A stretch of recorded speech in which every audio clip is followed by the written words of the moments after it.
श्री कृष्ण चैतन्य प्रभु दया करो मोरे।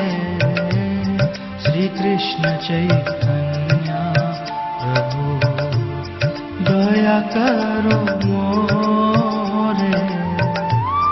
तुम बिना के दयालु जगत संसारे। तुम बिना के दयालु जगत संसारे। पतित पावन हेतु तब अवतार। पतित पावन हेतु तब अवतार। मौसम पतित प्रभु न पाइबे। मौसम पतित प्रभु न पाइबे। श्री कृष्ण चैतन्य। ओम अज्ञानतिमिरन्धस्य ज्ञानाञ्जनशलाकयां चक्षुरुन्मिलितं येन तस्मै श्रीगुरवे नमः। नमः ओं विष्णुपदाय कृष्णप्रेष्ठाय भूतले श्रीमते भक्तिवेदान्त स्वामिनिति नामिने। नमस्ते सारस्वती देवं गौरवाणी प्रचारिणे निर्विशेष शून्यवादी पाश्चात्य देशतारिणे।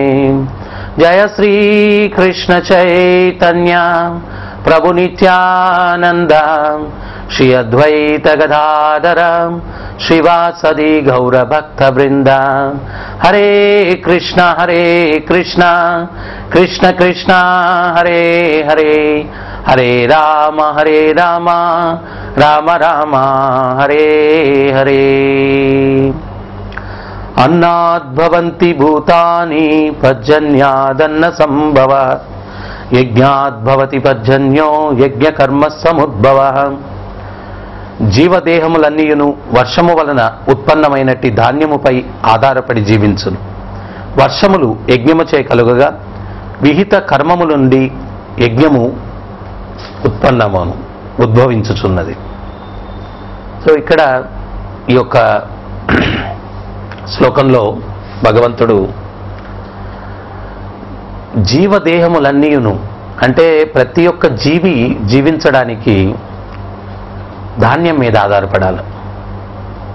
ఈరోజు మనం టెక్నాలజీ అని చెప్పి మనం ధర్మాన్ని విస్మరిస్తే మనమేమి నట్లు బోల్ట్లు భుజించి జీవించలేం. ప్రతి ఒక్క జీవికి ధాన్యం మీద ఆధారపడాలి. మరి ధాన్యం ఏ రకంగా వస్తుంది? వర్షం వల్ల పంటలు పడతాయి. మరి వర్షం దేని వల్ల వస్తుంది? యజ్ఞం వల్ల అని చెప్తున్నారు. యజ్ఞం అంటే మంట పెట్టి పొగబెట్టడం కాదు, విహిత కర్మలు అన్నారు. ప్రిస్క్రైబ్డ్ డ్యూటీస్ అంటే ధర్మంగా మనిషి నడుచుకున్నప్పుడు అది యజ్ఞం అవుతుంది. ఆ యజ్ఞం వల్ల వర్షాలు పడతాయి, పంటలు పండుతాయి. అంటే భరత భూమి ఇంతకుముందు చరిత్రలో మనం చూసినట్లయితే ఇక్కడ ధాన్యానికి కరువు లేదు, తర్వాత సంపదలకు కరువు లేదు. 400 సంవత్సరాల క్రిందట విజయనగర సామ్రాజ్యంలో రత్నాలు రాసులు పోసి అమ్ముతూ ఉన్నారంట. ఇప్పుడు కూరగాయల పోసి అమ్మట్లేదు, కరువు. వర్షాలు ఏ రకంగా పడేటివి అంటే చరిత్ర చెప్తుంది మాసానికి 3 వర్షాలు పడేదంట. 10 రోజులకో వర్షం, 10 రోజులకో వర్షం, 10 రోజులకో వర్షం. మన వాళ్ళు అనుకోవచ్చు, అరే అప్పుడు అంత టెక్నాలజీ లేదు, బోర్వెల్స్ తవ్వుకోలేదు, బోర్లు మోటార్లు ఉపయోగించలేదు, కానీ అప్పుడు వాటి అవసరం లేదు. ప్రతి 10 రోజులకు కూడా వర్షం పడేది. అది కూడా రాత్రిపూట వర్షం పడేదంట. పగలు పడితే దైనందిన కార్యక్రమాలకు ఆటంకం కలుగుతుందేమో అని చెప్పి స్వామి ప్రభుపాదుల వారు ఒక చక్కటి ఉదాహరణ ఇస్తారు. మనం ఒక ఇంటిలో ఉన్నప్పుడు ఎలక్ట్రిసిటీ బిల్ కట్టకపోతే పవర్ కట్ చేసేస్తారు. వాటర్ బిల్ కట్టకపోతే వాటర్ కట్ చేసేస్తారు. గవర్నమెంట్ మనకు అవన్నీ సప్లై చేసిన దానికి గవర్నమెంట్కు మనం పన్నులు కట్టాలా? ప్రకృతి మనకి ఇవన్నీ ఇచ్చిన దానికి ప్రకృతికి కూడా పన్నులు కట్టాలా? ఆ పన్ను ఏమిటి అంటే యజ్ఞం అని చెప్పి ఈ యొక్క శ్లోకంలో భగవంతుడు చెప్తూ ఉన్నారు. యజ్ఞం అంటే విహిత కర్మలు, ప్రిస్క్రైబ్డ్ డ్యూటీస్ అంటున్నారు. అంటే మానవుడు ధర్మంగా ఏ రకంగా నడుచుకోవాలో ఆ రకంగా నడుచుకుంటే అది యజ్ఞం అవుతుంది. దానివల్ల వర్షాలు పడతాయి, పంటలు పండుతాయి, తినేదానికి సమృద్ధిగా ఆహారం లభిస్తుంది అని చెప్పి ఈ శ్లోకంలో భగవంతుడు చెప్తూ ఉన్నాడు. ఈరోజు మనం ఆ ధర్మాన్ని విస్మరించి ధర్మానికి విరుద్ధంగా నడుచుకుంటూ ఉన్నాం. దానివల్ల ధర్మానికి విరుద్ధంగా నడుచుకునేదానికి కూడా కారణం ఉందన్నమాట. ఏమిటది అంటే, మనిషి ఎప్పుడైతే ఆధ్యాత్మిక చింతనను విడిచిపెట్టాడో, భగవత్ సేవ అన్నటువంటిది విడిచిపెట్టాడో, ఎప్పుడైతే ఆ భగవత్ సేవ విడిచిపెట్టినప్పుడు ఆత్మసంతృప్తి లేదు. ఎవడు కూడా సహజమైన ఆనందాన్ని ఎవడు అనుభూతి చెందట్లేదు. మనం ఇప్పుడు పొందేటువంటి ఆనందం ఏమిటి? దుఃఖం నుంచి విరామం. తలనొప్పిగా ఉంది, ట్యాబ్లెట్ వేసుకున్నా, తగ్గింది. ఎవడన్నా వచ్చి ఇప్పుడు ఎట్టుంది అంటే హ్యాపీగా ఉంది అంటున్నాం. హ్యాపీ అనేటువంటి పదం ఉపయోగించాల్సిన అవసరం లేదు. నొప్పి నుంచి సహజ స్థితికి వచ్చాం, దాన్ని ఆనందం అనుకుంటూ ఉన్నాం. నిజమైనటువంటి ఆనందాన్ని ఎవ్వరూ అనుభూతి చెందట్లేదు. ఆత్మ ఆనందం పరమాత్మ సేవ ద్వారా లభిస్తుంది. అది సహజ స్థితి. యోగా అంటే కూడిక, అంటే జీవుడు పరమాత్మతో సంబంధం ఏర్పరచుకోవడం, అది ఆ సేవ ద్వారా సంబంధం ఏర్పరచుకోవడం. యోగం అంటే అది. యోగం అంటే ఏదో కళ్ళు మూసుకొని నిద్రించడం కాదనమాట. అందువల్ల ప్రభుపాదులు వారు సరళమైనటువంటి ఉదాహరణ ఇస్తారు. నీటిలోని చేపను బయటకు తీసి పంచభక్ష పరమాణాలు పెట్టండి, ఎయిర్ కండిషన్ రూమ్ ఇవ్వండి, దూరదర్శనం చూపించండి, అది కొద్ది క్షణాల్లో చనిపోతుంది. ఎందువల్ల అంటే దాని యొక్క శాశ్వత స్థానం నీటిలో ఉండడం. అదే రకంగా ఆత్మ యొక్క శాశ్వత స్థానం పరమాత్మతో సంబంధం కలిగి ఉండడం. కానీ ఈరోజు ఆ భగవత్ సేవ అన్నటువంటి దానికి మనం దూరం అవుతున్నాం. యాంత్రికంగా చాలామంది అంటారు, కలియుగం చాలా దుర్భరమైనప్పటికీ కూడా భక్తి పెరిగిందండి, గుళ్ళు గోపురాలకి భక్తులు సందడి ఎక్కువగా ఉంది. కానీ పాపాలు బాగా చేస్తున్నామని భయంతో భగవంతుడి దగ్గరికి నక్క వినయాలు ప్రదర్శించడానికి వెళ్తున్నారు. కానీ నిజంగా భగవంతుడిని సేవించాలా అని వెళ్ళే వాళ్ళు ఎంతమంది ఉన్నారు చెప్పండి? చిన్నప్పుడు మీరు చూసుంటారు, తిరుమలకు వెళ్ళేటప్పుడు ఇంటి దగ్గర మొదలైతే తిరిగి మళ్ళా ఇంటికి వచ్చేంత వరకు కూడా గోవిందా గోవిందా గోవిందా అంటూ వెళ్ళేవారు. ఇప్పుడు కొండ మీద కూడా గోవింద నామస్మరణ చెప్పేవాడే లేడనమాట. యాంత్రికంగా అదొక పిక్నిక్ స్పాట్ లాగా పోతున్నారు. కానీ నిజమైనటువంటి భక్తి భావనతో ఎవరు వెళ్తున్నారు? అందుకనే భాగవతం చెప్తుంది, భక్తి భావనతో తీర్థయాత్రకు వెళ్ళని పక్షంలో సయేవ గోపురం, ఒక గాడిద గోవు తీర్థస్థలానికి పోతే దానికి ఏం ఫలితం వస్తుంది? అదే ఫలితం వస్తుంది మనకు కూడా అని చెప్పి భాగవతం చెప్తుంది. భావన లేకుండా తీర్థయాత్రలు చేస్తే అది ఒక జంతువు సందర్శించినట్టే కానీ ఫలమేమీ దక్కదు అని చెప్పి భాగవతం చెప్తుందనమాట. మనం గుళ్ళు గోపురాలకు వెళ్తూ ఉన్నాం, కానీ భక్తి భావన లేదు. అక్కడికి వెళ్తున్నాం, భగవంతునితో ఏదో మొక్కుబడులు చెప్పుకుంటున్నాం, నాకు ఇది ఇస్తే అది ఇస్తావా, వ్యాపారం అనమాట. నా కోరిక తీరిస్తే నీకు టెంకాయ కొడతాను, లేకపోతే ఇంకోటి చేస్తాను. ఇది వ్యాపారం, ఇది భక్తి కాదు. అటువంటి భక్తిని భాగవతం ఖండిస్తుంది. ఏనుగు గంటల తరబడి స్నానం చేస్తుంది, బయటకు వచ్చి ఏం చేస్తుంది? చెత్తెత్తి నెత్తినేసుకుంటుంది. అటువంటి భక్తి ద్వారా ఆ స్నానం వల్ల ఉపయోగం లేదు. అదే రకంగా మనం ఏదో భక్తి అని చెప్పి గుడికి వెళ్తాం, ఏదో తర్వాత బయటకు వచ్చి అన్ని పనికిమాలిన పనులు చేస్తాం. ఆ భగవంతునితో పూర్ణమైనటువంటి సమైక్యం కావట్లేదు. మనసా వాచా కర్మణ ఆయన యొక్క సేవలో మనం కైంకర్యం కావట్లేదు. ఆయన లీలల్ని మనం స్మరించట్లేదు. నిజంగా ఆయన పట్ల అన్యమైనటువంటి ఆలోచన కోరికలు లేకుండా మనం భక్తి చేయట్లేదు. అందువల్ల ఆత్మసంతృప్తి కలగని దానివల్ల మనిషి పాప ప్రవృత్తుల్లోకి తన జీవితాన్ని మలచుకుంటూ ఉన్నాడు. ఎప్పుడైతే పూర్ణంగా మనసా వాచా కర్మణ ఆయన సేవలో ఆయన యొక్క లీలల్లో కైంకర్యమైపోతాడో అప్పుడు ప్రాపంచికమైనటువంటి పాప మార్గాన్ని వాడు విడనాడుతాడు. సో అందువల్ల ఆ భగవంతుని యొక్క సేవల్లో సంపూర్ణంగా మనల్ని మనం కైంకర్యం చేసుకోవాలి. అప్పుడు సహజానందాన్ని పొందుతాం మనం. ఆ సహజమైనటువంటి ఆనందాన్ని ఎప్పుడైతే అనుభూతి చెందుతామో అప్పుడు పక్క త్రోవల్లోకి వెళ్ళము, చెడు వక్కకు మన చైతన్యం వెళ్ళదు, పాపాలు చేయాలా అన్నటువంటి భావన మనలో కలగదు. పవిత్రమైనటువంటి జీవితం గడపడానికి ప్రతి ఒక్క మానవుడు కూడా సిద్ధంగా ఉంటాడు ఎప్పుడైతే ఆ పవిత్ర పురుషోత్తముడైనటువంటి ఆ దేవదేవుని యొక్క సేవలో మనల్ని మనం కైంకర్యం చేసుకున్నప్పుడు. ఆ సేవ, ఆ స్మరణ, ఆ కైంకర్యం ఏ రకంగా ఉండాలా అంటే, చరిత్రలో ఒక మహాభక్తుడు ఉన్నాడంట. ఆయన గోదావరి తీరంలో జీవించేటువంటి వాడు. ఒకరోజు ఆయన చాలా దారిద్ర్యంలో ఉండేటువంటి వాడు. అయితే ఆయనకి ఎప్పుడు కోరిక ఉండేది. ఏమని అంటే, భగవంతునికి ఒక ధనికుడు ఉత్సవాలు ఏ రకంగా చేస్తాడో వైభవంగా, వైకుంఠ గుణానువర్ణనే, వైకుంఠంలో ఎంత వైభవంగా స్వామికి సేవలు జరుగుతాయో ఆ రకంగా భగవంతునికి సేవ చేసుకోవాలన్నటువంటి కోరిక ఎప్పుడు ఉండేదంట ఆయనలో. అయితే దురదృష్టం, దారిద్ర్యం. ఒకరోజు ఆయన ఉపన్యాసానికి వెళ్తే ఆ ఉపన్యాసం చెప్పేటువంటి వ్యక్తి ఏం చెప్తున్నాడు అంటే, మనకు ధనం లేకపోయినా కానీ భగవంతుని సేవించుకోవచ్చు. ఏ రకంగా అంటే మానస సేవ. మనసులో నువ్వు ఏ రకంగా భగవంతుణ్ణి శారీరకంగా సేవించుకోవాలనుకుంటున్నావో దాన్నంతా కూడా మనసులో నువ్వు సేవించుకోవచ్చు అని చెప్పి ఆ ఉపన్యాసంలో చెప్తూ ఉంటే అది విని ఆ భక్తుడు తన్మయత్వం చెందాడు. అరే, భగవంతుణ్ణి సేవించుకునేదానికి దారిద్ర్యం ఎట్టి పరిస్థితుల్లో కూడా ఆటంకం కాదు.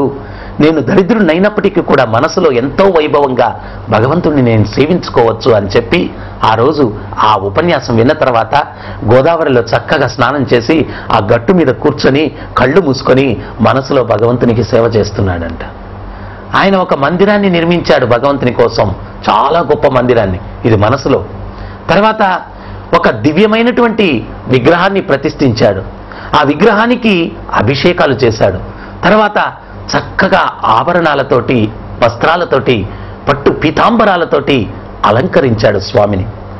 అలంకరించిన తర్వాత స్వామికి నైవేద్యం పెట్టాలనుకున్నాడనమాట. ఇవన్నీ కూడా మనసులోనే ఊహించుకుంటూ ఉన్నాడు. ఆ నైవేద్యం పెట్టడానికి మంచి చక్కెర పొంగల్ తయారు చేశాడు. మరి భగవంతునికి పెట్టడానికి వేడివేడిగా ఉందేమో, ఎంత వేడిగా ఉంది, భగవంతుడు తినేదానికి తగ్గట్టుగా ఉందా వేడా అని చెప్పి తనిఖీ చేయడం కోసం ఆ యొక్క పొంగలిలో చెయ్యి పెట్టాడంట, వేలు పెట్టాడు వేడి తనిఖీ చేయడానికి. అయితే ఆయన ధ్యానం ఎంత తీవ్రంగా ఉండింది అంటే ఆ పొంగలిలో చెయ్యి పెట్టినప్పుడు నిజంగానే చెయ్యి కాలిందంట. అప్పుడు అప్పా అని చెప్పి కళ్ళు తెరిచాడు ధ్యానం నుంచి. ఇది వైకుంఠంలో శ్రీనివాసుడు శేషతల్పం మీద శయనిస్తూ ఆయన గమనిస్తూ ఉన్నాడు. ఈ భక్తుని యొక్క ధ్యానానికి ముగ్ధుడైపోయి పెద్దగా నవ్వుతూ ఉన్నాడంట. లక్ష్మీదేవికి అర్థం కాలేదు, కానీ భగవంతుడు నవ్వుతూ ఉన్నాడు తన్మయత్వంలో. అప్పుడు లక్ష్మీదేవి, స్వామి మీరు ఎందుకు ఆ రకంగా నవ్వుతూ ఉన్నారు అంటే ఆయన ఏమీ సమాధానం చెప్పకుండా అక్కడ ఉన్నటువంటి ఇద్దరు కింకర్లను పిలిచి ఏదో సైగ చేశాడనమాట. ఆ యొక్క విష్ణుదూతలు ఇద్దరు కూడా ఆ గోదావరి తీరానికి వచ్చి పుష్పక విమానంలో ఎవరైతే ఆ సంపూర్ణమైనటువంటి ధ్యానంలో నిమగ్నమయ్యాడో ఆ భక్తుణ్ణి పుష్పక విమానం ఎక్కించుకొని నేరుగా వైకుంఠానికి తీసుకుని వెళ్ళినప్పుడు ఆ భక్తుణ్ణి సాదరంగా ఆహ్వానించడానికి శేషతల్పం మీద నుంచి స్వామివారు లేచి రెండు చేతులు జాచి ఆ యొక్క భక్తుణ్ణి గట్టిగా ఆలింగనం చేసుకుని, హే లక్ష్మి, నేను ఎందుకు నవ్వుతూ ఉన్నానో తెలుసా? ఈ భక్తుడు మనసులో నాకు నైవేద్యం పెట్టినట్టుగా ధ్యానం చేస్తూ ఆ ధ్యానంలో ఆ పొంగలి వేడిగా ఉందా లేదా అని తనిఖీ చేయడానికి వేలు పెడితే ఆయన ధ్యానం ఎంత తీవ్రంగా ఉండింది అంటే నిజంగానే ఆ వేలు కాలింది, అది చూసి నేను నవ్వుతూ ఉన్నాను. ఇంత గొప్పగా ధ్యానం చేశాడు ఈ భక్తుడు అని చెప్పి గట్టిగా ఆలింగనం చేసుకున్నాడంట. మనం కూడా భగవంతుని యొక్క సేవలో ఆ రకంగా సంపూర్ణంగా ఎప్పుడైతే కైంకర్యం చేసుకుంటామో మనసా వాచా కర్మణ, అప్పుడు ఆ ఆత్మకి పరమాత్మకి మధ్యలో వేరే అంతర్యం లేదు, దూరం లేదు, చాలా దగ్గరగా ఉన్నాం.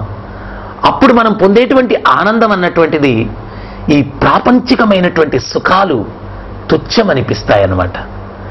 ఈ యొక్క ఇంద్రభోగం కూడా తుచ్చమనిపిస్తుంది, బ్రహ్మలోకంలో సుఖాలు కూడా తుచ్చమనిపిస్తాయి.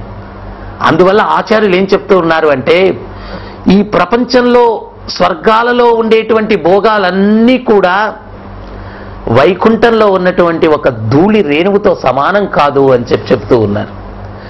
వైకుంఠాలన్నిటిలో ఉన్నటువంటి ఆనందం గోలోక బృందావనం, కృష్ణుని యొక్క నిజధామమైనటువంటి గోలోక బృందావనంలో ఉన్నటువంటి ఒక ధూళి కణంతో సమానం కాదు అంటున్నారు.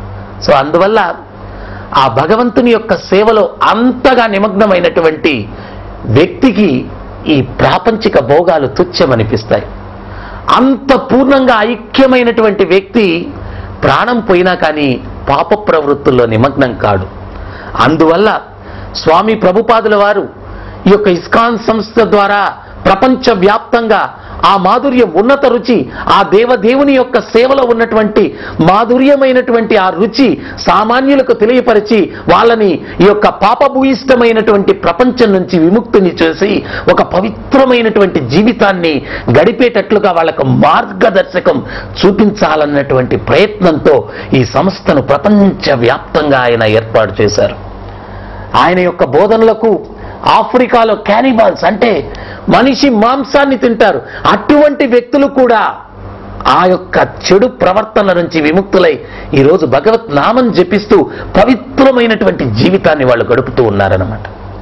సో భగవంతుని యొక్క తత్వం, ఆయన యొక్క సేవ, ఆయన యొక్క నామం మధురం మధురం మధురం మధురాధిపతే మధురం మధురం.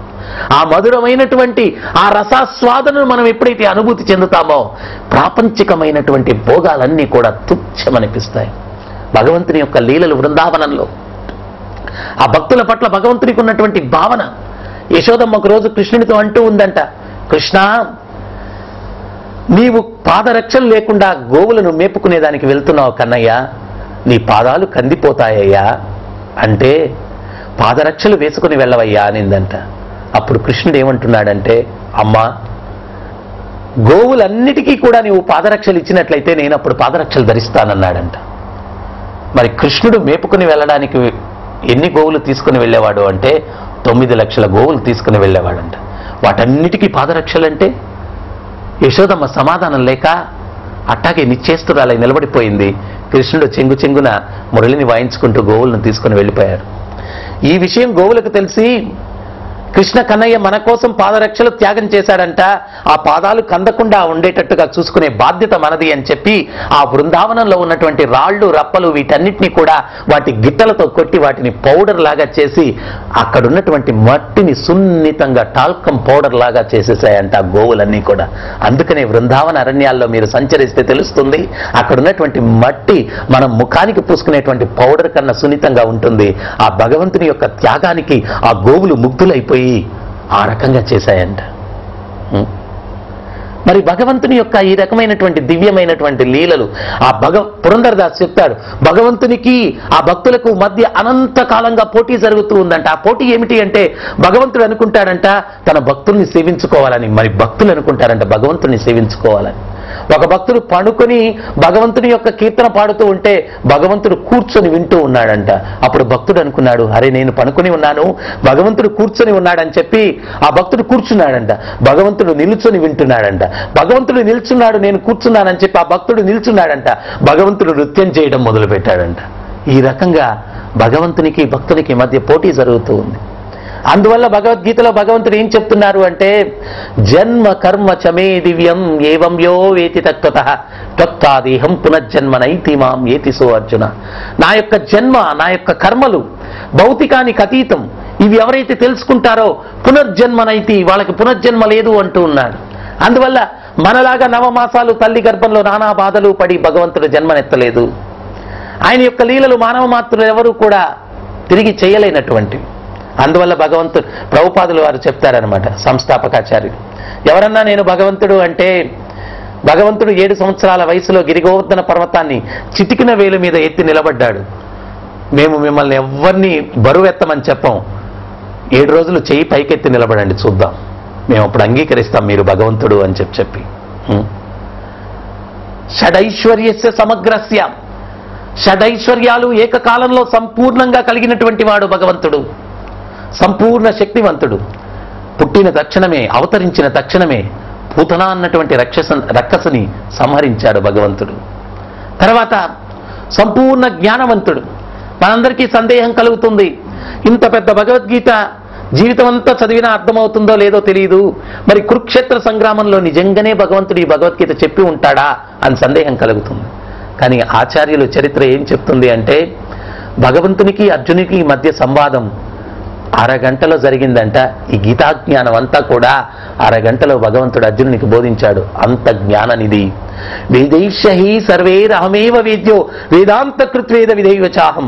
వేదాలు రచించింది నేనే, సారాంశం నేనే, గమ్యం నేనే అని భగవంతుడు చెప్తూ ఉన్నాడు. జ్ఞాననిధి. అదే సమయంలో సంపూర్ణ సౌందర్యవంతుడు. కామ గాయత్రి వర్ణిస్తుంది, సృష్టిలో 24.5 చంద్రులు ఉంటే ఒక్క పూర్ణ చంద్రుడిని చూస్తేనే ఎంతో నిర్మలంగా ఉంటుంది. అటువంటిది అందరు చంద్రులు కలిపితే ఎంత నిర్మలత్వం ఉంటుందో భగవంతుని యొక్క ముఖారవిందం అంత నిర్మలంగా ఉంటుందంట. గోపికలు బ్రహ్మను శపిస్తూ ఉన్నారు. ఏమయ్యా బ్రహ్మ, సృష్టించడం నీకు తెలుసా?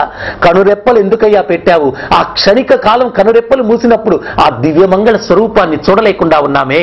ఆ కనురెప్పలే లేకుండా ఉంటే తదేకంగా స్వామిని చూసి తరించి ఉండేవాళ్ళం కదా అంటున్నారంట. అంత దివ్యమైనటువంటి స్వరూపం భగవంతునిది. కానీ ఈరోజు దేవుళ్ళని చెప్పుకుంటారు. పిల్లలు పగలు చూస్తే రాత్రికి జ్వరం వస్తుంది, అంత వికారంగా ఉంటారనమాట. తర్వాత సంపూర్ణమైనటువంటి ఐశ్వర్యవంతుడు. 16,108 మంది భార్యలకు 16,108 అంతఃపురాలు భగవంతుడు కనిపించాడు. అంతేకాని ఏదో డార్మెటరీలు కట్టి మడత మంచాలు పెట్టలేదనమాట. ఆ యొక్క భవంతులు కూడా ఏ రకంగా పాలరాయి బంగారు మిశ్రమంతో ఏర్పాటు చేసినటువంటివి, నేల వజ్ర వైడూర్యాల మాటు వేసినటువంటి నేల. అక్కడ ఉన్నటువంటి వస్తువులన్నీ కూడా బంగారు ఏనుగు దంతాలతో చేసినటువంటి ఫర్నిచర్ అంట అక్కడ. మరి 16,108 మంది భార్యలతోటి ఎల్లవేళలా 16,108 మంది కృష్ణుళ్ళు ఉన్నారు. ప్రతి రాణి ఏమనుకుంటూ ఉంది అంటే నా స్వామి నాకే స్వంతం అనుకుంటూ ఉందన్నమాట. అది భగవంతుని యొక్క ఐశ్వర్యం. తర్వాత కీర్తివంతుడు.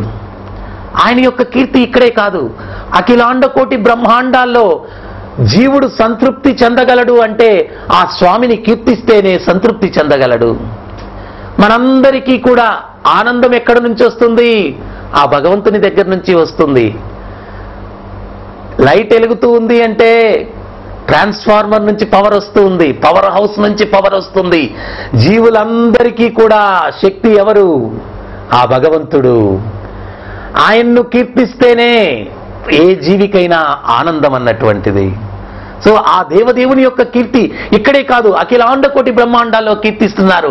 అంత కీర్తివంతుడు భగవంతుడు, అంత కీర్తివంతుడు. తర్వాత అనంత శేషుడు సృష్టి ఆదిలో భగవంతుడిని కీర్తించడం మొదలు పెట్టాడంట. ఆ కీర్తన ఇంతవరకు పూర్తి కాలేదు. అంత గొప్పది భగవంతుని యొక్క కీర్తి అంటే. తర్వాత సంపూర్ణ వైరాగ్యవంతుడు భగవంతుడు. ఆయన వైరాగ్యం ఎటువంటిది అంటే ఇంత అద్భుతమైనటువంటి సృష్టిని సృష్టించి మన చేతుల్లో పెట్టేశాడు. మీరేమన్నా చేసుకోండి, మీ కర్మను బట్టి మీరు అనుభవిస్తారు, నేనేమి నా యొక్క ప్రమేయం ఏమీ ఉండదు. ఇది భగవంతుని యొక్క వైరాగ్యం. తర్వాత నవయవ్వనంశ. చాలా మందికి సందేహం కలుగుతుంది, అరే భగవంతునికి మీసాలు గడ్డాలు లేవేంటి అని. ఆయన యవ్వనం నుంచి దాటి ఎప్పుడు మనలాగా వయసు పెరగదు. నవయవ్వనంశ, ఎప్పుడు యవ్వనంగానే ఉంటాడు. ఈ లక్షణాలన్నీ కలిగినటువంటి వాడు భగవంతుడు. ఆ దేవదేవుని యొక్క సేవలో మనల్ని మనం ఎప్పుడైతే కైంకర్యం చేసుకుంటామో అప్పుడు సంపూర్ణమైనటువంటి సహజమైనటువంటి ఆనందాన్ని మనం పొందుతామన్నమాట. ఎప్పుడైతే మనలో కించిత్ అహంకారం వస్తుందో భగవంతుడు మన నుంచి దూరం అయిపోతాడు. ఆ దేవదేవుని యొక్క సేవలో మనల్ని మనం కైంకర్యం చేసుకొని దానివల్లే మనిషికి సంతృప్తి అన్నటువంటిది కలగని దానివల్ల ఈరోజు వెరైటీలు మారిస్తే, పాపపు మార్గాల్లో ప్రయాణం చేస్తే సంతృప్తి ఏమన్నా కలుగుతుందేమోనని చెప్పి రోజు రోజుకి కూడా టెక్నాలజీని పెంచుకుంటూ ప్రకృతికి విరుద్ధంగా నడుచుకుంటూ పాపాలు చేసుకుంటూ దానికి పర్యవసానంగా రోజు రోజుకి దుఃఖాలు పెంచుకుంటూ దుర్భరంగా జీవితాన్ని మనిషి ఈరోజు గడుపుతూ ఉన్నాడు. కారణం ఏమిటి అంటే పరమాత్మ సేవలో కైంకర్యం కాని దానివల్ల, ఆత్మసంతృప్తి లభించని దానివల్ల ఇటువంటి దుర్భర స్థితికి దోహదపడుతూ ఉంది. ప్రపంచంలో ఉన్నటువంటి సమస్యలన్నిటికీ పరిష్కారం ప్రతి ఒక్క జీవి ఆ దేవదేవుని యొక్క సేవలో కైంకర్యం అయితే అన్ని సమస్యలు పరిష్కరింపబడతాయి. ఆ ఆత్మారాముణ్ణి సేవించడం వల్ల, ఆత్మ సంతృప్తి పొందడం వల్ల పాపం చేసేటువంటి భావన ఎవడిలో రాదు. Every action there is an equivalent opposite reaction. ప్రతి ఒక్కడు పాపం చేయడం వల్ల ఈరోజు దుఃఖాలు పెరిగిపోతూ ఉన్నాయి.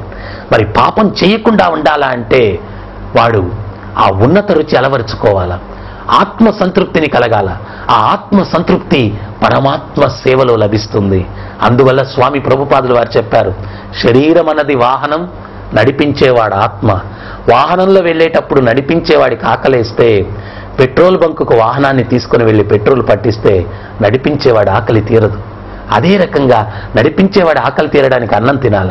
ఈ శరీరానికి ప్రాపంచిక విషయాలు, కానీ నడిపించేవాడు ఆత్మ, వాడి ఆహారం పరమాత్మ సేవ.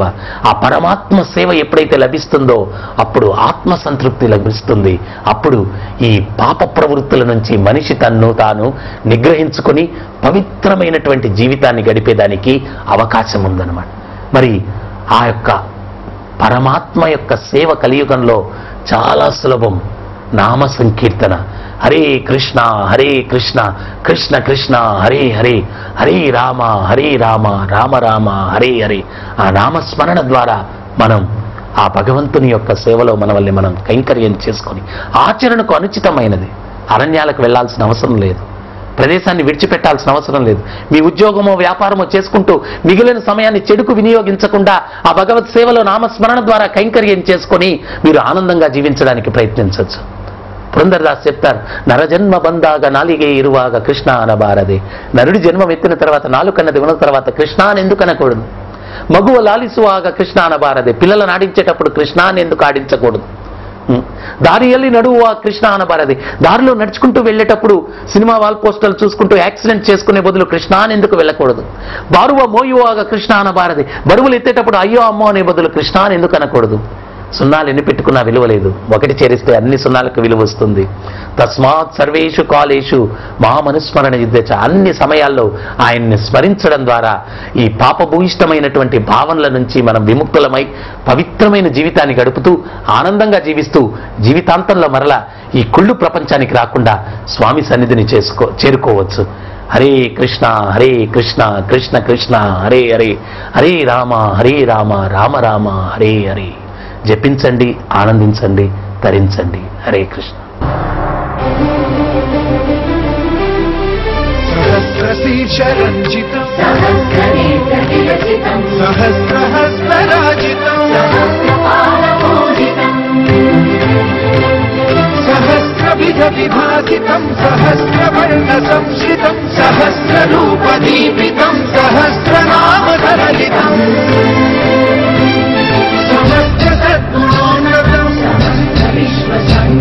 సమస్త దేవతాతులం సమస్త శక్తి మండితం సమస్త భక్త వందితం సమస్త ముక్తి సువిహితం నమామి కృష్ణ దైవతం నమామి కృష్ణ దైవతం నమామి కృష్ణ దైవతం నమామి కృష్ణ దైవతం.